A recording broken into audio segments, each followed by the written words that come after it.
ചൂരൽമല ദുരന്തം പിരിച്ചുമുക്കിയ ഓർത്തഡോക്സ് സഭ. ദുരന്തബാധിതർ ജാഗ്രതയിൽ പിരിവുമായി മത്തായി ഇറങ്ങും എന്ന തലക്കെട്ടോടെ ITV ന്യൂസ് കഴിഞ്ഞ ആഴ്ച ഒരു വാർത്ത നൽകിയിരുന്നു. കള്ളാടി മണ്ണിടിച്ചിലിൽ 8 പേർ കൊല്ലപ്പെട്ട സാഹചര്യത്തിൽ മുണ്ടക്കൈ ചൂരൽമല ദുരന്തമുണ്ടായപ്പോൾ കോടികൾ പിരിച്ചു പുട്ടടിച്ച ഓർത്തഡോക്സ് സഭകൾ പോലെയുള്ള മാമോൻ സഭകൾ വീണ്ടും പിരിവിനിറങ്ങും ജാഗ്രത എന്ന് ഓർമ്മിപ്പിക്കുവാൻ വേണ്ടിയായിരുന്നു ഞങ്ങൾ ഇപ്രകാരം ഒരു വാർത്ത ചെയ്തത്. വയനാട് ദുരന്തത്തിന്റെ പേരിൽ പിരിച്ച 12 കോടിയോളം രൂപ എന്ത് ചെയ്തു എന്ന് ഞങ്ങൾ ചോദിച്ചപ്പോൾ അവിടെ സ്ഥലം വാങ്ങി എന്ന് പച്ചക്കള്ളം പറഞ്ഞ ഓർത്തഡോക്സ് സഭയുടെ PRO പറയുന്നത് കേട്ട വയനാട് മേപ്പാടി സ്വദേശി തോമസ് വിളിച്ചത് കേൾക്കുക. ഹലോ സാറേ, എന്റെ പേര് തോമസ് എന്നാണേ. ഞാനൊരു കൃഷിക്കാരനാണ്. ഞാൻ ഇന്ന് നിങ്ങളുടെ ഒരു യൂട്യൂബ് ചാനലിന്റെ ഒരു ഇത് കണ്ടായിരുന്നു. ഈ ഓർത്തഡോക്സ് സഭയുടെ തട്ടിപ്പിന്റെ ഇന്നാ ഞാൻ കണ്ടതേ, ചൂരൽമല ദുരന്തത്തിന്റെ ഇതിനെ പറ്റി സാറ് പറഞ്ഞതേ. സാറേ, അതിനകത്ത് അവര് ആദ്യത്തെ ഒരു അച്ഛനുമായിട്ടായിരുന്നല്ലോ സാറിന്റെ സംഭാഷണം.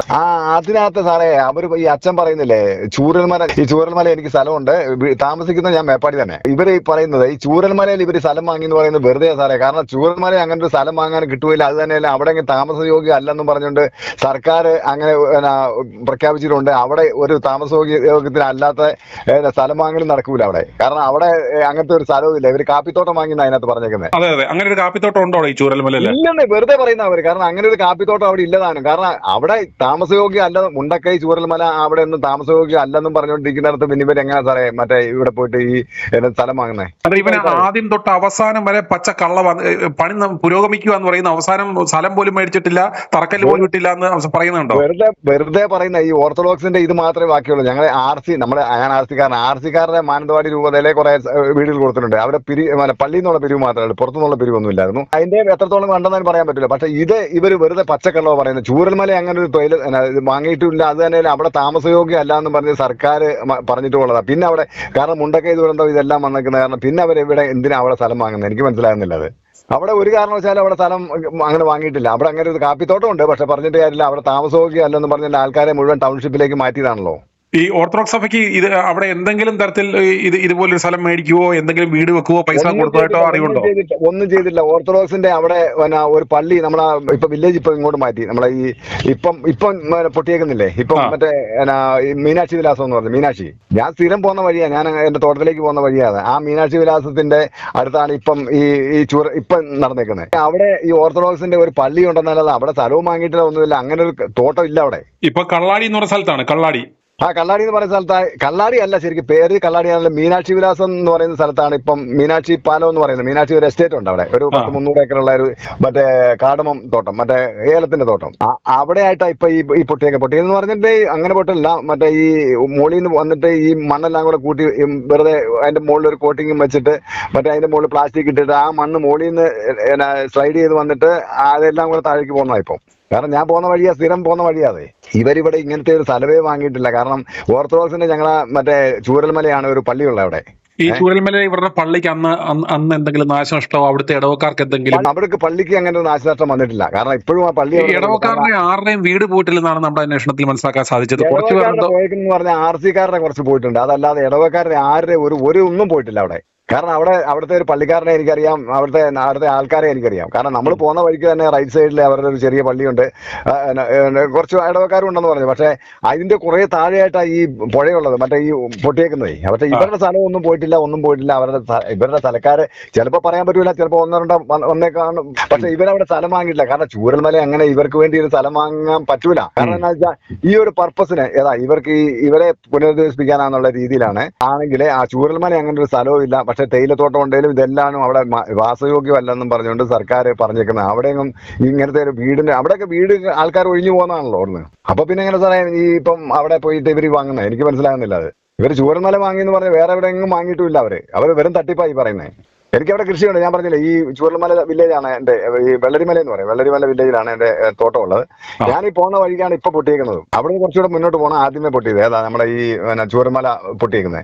ഇപ്പൊ ഈ മീനാക്ഷി വിലാസം എന്ന് പറഞ്ഞാൽ നമ്മള് കടന്നു പോകുന്നത്. ഇപ്പൊ അങ്ങോട്ട് കിടക്കാൻ പറ്റുന്നില്ല, അവർ വിടുന്നില്ല. ഒരു ബോഡിയും കൂടെ കിട്ടാറുണ്ട്. അത് കിട്ടിയിട്ടേ ഇപ്പൊ ഇനിയിപ്പോ അവരങ്ങോട്ട് വിടുകയുള്ളൂ. തട്ടിപ്പ് എന്ന് പറഞ്ഞിട്ടുണ്ടായിരുന്നു. എന്നെ സംബന്ധിച്ച് പറഞ്ഞാൽ തട്ടിപ്പ് ഇതിന് കൂട്ടു നിൽക്കാലോ, തട്ടിപ്പ് ഇങ്ങനത്തെ ഇത് വെറും തട്ടിപ്പായി. ഒന്നോർത്തോക്കെ ഈ പാവങ്ങളുടെ, അതായത് ഇത്രയും ദുരന്തത്തിൽപ്പെട്ടവരുടെ പേരിൽ നടത്തിയ ഈ നാറിയ പണി എന്ന് പറഞ്ഞാൽ ഇവനെയൊക്കെ വെച്ചേക്കാൻ പാടുണ്ടോ?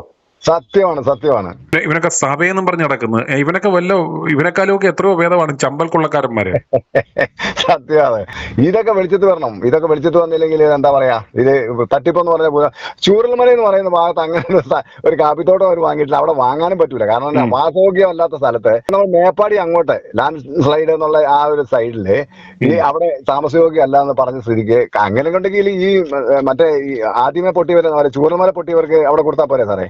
ചൂരൽമല പൊട്ടിയ പോലത്തെ ഇപ്പൊ ഈ ചൂരൽമല ഇവിടെ കാപ്പിത്തോട്ടം അതുപോലെ വാങ്ങിയാൽ പോരെ? അവിടെ ഈ കൽപ്പറ്റയെ കൊണ്ട് താമസിക്കാൻ അവിടെ വാസയോഗ്യം അല്ലെന്ന് പറഞ്ഞിട്ടല്ലേ ഇപ്പൊ കൽപ്പറ്റ ടൗൺഷിപ്പ് തുടങ്ങിയേക്കുന്നത്. സമാനമായ രീതിയിൽ ചൂരൽമല ദുരന്തബാധിതർക്ക് കൊടുക്കുവാൻ എന്ന പേരിൽ തന്റെ ഇടവക പള്ളിയിൽ പണം പിരിച്ച് അത് മുഖ്യ അനുഭവകഥ കത്തോലിക്ക സഭാംഗവും ഏറ്റുമാനൂർ സ്വദേശിയുമായ ജെയിംസ് പങ്കുവെക്കുന്നത് കേൾക്കുക. ഞാൻ ഏറ്റുമാനൂർ അടുത്തുള്ള ചെറുവാണ്ടൂർ ഇടവകക്കാരനാണ്. എൻ്റെ പേര് ജെയിംസ്. KCRM-ലൊക്കെ പ്രവർത്തിക്കുന്നുണ്ടായിരുന്നു. അപ്പം ഞാൻ വിളിച്ചത് ഇത് പറയാവുന്നതാണ്. എൻ്റെ ഇടവകയിൽ നിങ്ങൾ ഈ പറഞ്ഞ അതേ സംഭവം ഉണ്ടായിട്ടുണ്ട്. അതായത് കഴിഞ്ഞ ചൂരൽമല ഇതിനു വേണ്ടിയിട്ട് പിരിച്ച് 5.25 ലക്ഷത്തോളം 5.30 പിരിച്ചു കിട്ടി. അപ്പോൾ പൊതുയോഗത്തിൽ വികാരി പറഞ്ഞ എല്ലാ ഇടവക്കാരും അത്രയൊന്നും കൊടുക്കുന്നില്ല, അതുകൊണ്ട് അത് നമുക്കൊരു ചെക്കായിട്ട് കിട്ടിയ കാശ് കൊടുത്താൽ മതി.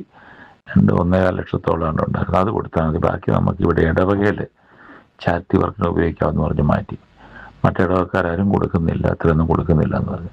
അപ്പോൾ ഫലത്തിൽ ഞാൻ പറഞ്ഞു വന്നത് നിങ്ങൾ പറഞ്ഞത് ശരിയാണ്. അപ്പോൾ ഒരു ഇടവകയിൽ നടന്നു എന്നുള്ളതുണ്ടെങ്കിൽ എല്ലാ ഇടവകയിലും ഇത് തന്നെയായിരിക്കും ഇവന്മാർ കൂട്ടം കൂടി ചെയ്യുന്നത്. അപ്പം അതുകൊണ്ട് ഞാൻ ഇദ്ദേഹമായിട്ടുള്ള ഒരു സംഭാഷണം ഞാൻ ചോദിച്ചിരുന്നു. അപ്പോൾ പുള്ളി പറഞ്ഞത് പൊതുയോഗം കൂടി തീരുമാനിച്ചതാണ്. ഇപ്പം പൊതുയോഗത്തിൽ അവതരിപ്പിച്ചാണ്. പൊതുയോഗം പറഞ്ഞു കൊടുക്കണ്ട, അതുകൊണ്ട് മാറ്റി വെച്ചിരിക്കുകയാണ്. ചാരിറ്റി വർക്കിന് വേണ്ടിയിട്ട് നമ്മൾ ഇടവകയിൽ വീട് പണിത് കൊടുക്കുന്നുണ്ട്. ഇടവകയിൽ നിർമ്മാണ പ്രവർത്തനങ്ങളെ നടക്കുന്നുള്ളൂ. പിരിക്കുക, പണിയുക, അതെല്ലാം സ്പോൺസർമാരുണ്ടെന്നാണ് പറഞ്ഞത്. കാരണം കണക്ക് അവതരിപ്പിക്കുന്നില്ല. സ്പോൺസർമാരുണ്ട്, അതുകൊണ്ട് നമ്മൾ അറിയണ്ട എന്നുള്ളതാണ്. അതുപോലെ തന്നെ ഇതിന് മുൻപൊരു ഇടവകയുണ്ടായിരുന്നു. അദ്ദേഹം പറഞ്ഞിരുന്നത് തോട്ടനാനി, ഫാദർ ജേക്കബ് തോട്ടനാനി. അദ്ദേഹം പറഞ്ഞു, നിങ്ങൾ ഒരു കാരണവശാലും ഇത് ഇടവകകളിൽ 2 അക്കൗണ്ട് ഉണ്ടാകാൻ പാടില്ല, അങ്ങനെ വന്നാൽ നിങ്ങൾ എതിർക്കണമെന്ന് പറഞ്ഞു. പക്ഷേ ഞാൻ ഇത്തവണ മെയ് 30 അപ്പോൾ ആ മീറ്റിങ്ങിൽ വെച്ച് ഞാൻ പൊതുയോഗത്തിൽ വെച്ച് ഞാൻ പറഞ്ഞു കഴിഞ്ഞപ്പോൾ ഞാൻ ഒറ്റപ്പെട്ടു പോയി. പറഞ്ഞു അത് ഇത് പൊതുയോഗത്തിൽ തീരുമാനിച്ചാണ്. നമുക്ക് പള്ളിയുടെ നിർമ്മാണ ഫണ്ടിലേക്കായിട്ട്, മെയിൻ്റനൻസ് ഫണ്ടിലേക്കായിട്ട് നമുക്ക് ഒരു തുക സമാഹരിക്കാമെന്നുകൊണ്ട് അതിനുവേണ്ടി വേറൊരു അക്കൗണ്ട് ഉണ്ടാക്കിയിട്ടുണ്ട്. അപ്പോൾ അതിലേക്ക് തുക മാറ്റുകയാണ്. അതായത് പ്രസാരമൊക്കെ വരികയാണെങ്കിൽ ഒരു 60% അതിലേക്ക് മാറ്റും, 40% പള്ളി പ്രസാരമായിട്ട് വരവ് വെക്കും ജനറൽ അക്കൗണ്ടിൽ. അപ്പോൾ അതിൻ്റെ ഒരു പെർസെൻറ്റേജ് നിശ്ചിത തുക ഈ പറഞ്ഞ പള്ളിയുടെ അക്കൗണ്ടൻ്റ്, സ്വീപ്പറ്, കപ്പ്യാര്, കണക്കനെ പറഞ്ഞില്ലേ, ഇവർക്കൊക്കെ അർഹതയുള്ളതാണ്. അപ്പം അവർക്കും അതിൻ്റെതായ കുറവ് വരുന്നുണ്ടെന്ന് ഓർത്തോണം. ഞാൻ പറഞ്ഞ ഈ ചൂരൽമല ദുരന്തത്തിന് കഴിഞ്ഞ വർഷം പിരിച്ചതിൻ്റെ കാശിൻ്റെ കാര്യം പറഞ്ഞത് ചങ്ങനാശ്ശേരി അതിരൂപതയിൽപ്പെട്ട അതിരമ്പുഴ ഫൊറോനയുടെ കീഴിൽ വരുന്ന ചെറുവാണ്ടൂർ, ഏറ്റുമാനൂരിനടുത്തുള്ള ചെറുവാണ്ടൂർ സെൻറ്റ് സെബാസ്റ്റ്യൻസ് പള്ളിയിൽ ഉണ്ടായ സംഭവമാണ്. അവിടെയാണ് ഈ കാശ് പിരിച്ചു കിട്ടിയത്. 5,34,000 അങ്ങനെയാണത് എനിക്ക് തോന്നുന്നത്. കാരണം ഞാൻ ആ സമയത്ത് സ്ഥലത്തില്ലായിരുന്നു, UK-യിലായിരുന്നു കണക്ക് അവതരിപ്പിച്ച സമയത്ത്. അങ്ങനെ ആ കണക്ക് അത് പൊതുയോഗത്തിൽ അവതരിപ്പിച്ചു. അത് ഞാനും അദ്ദേഹമായിട്ട് പിന്നീട് ഈ മുന്നോട്ട് ഞാൻ പോയിരുന്നതിന് മുമ്പ് ഞാൻ സംസാരിച്ചിരുന്നു.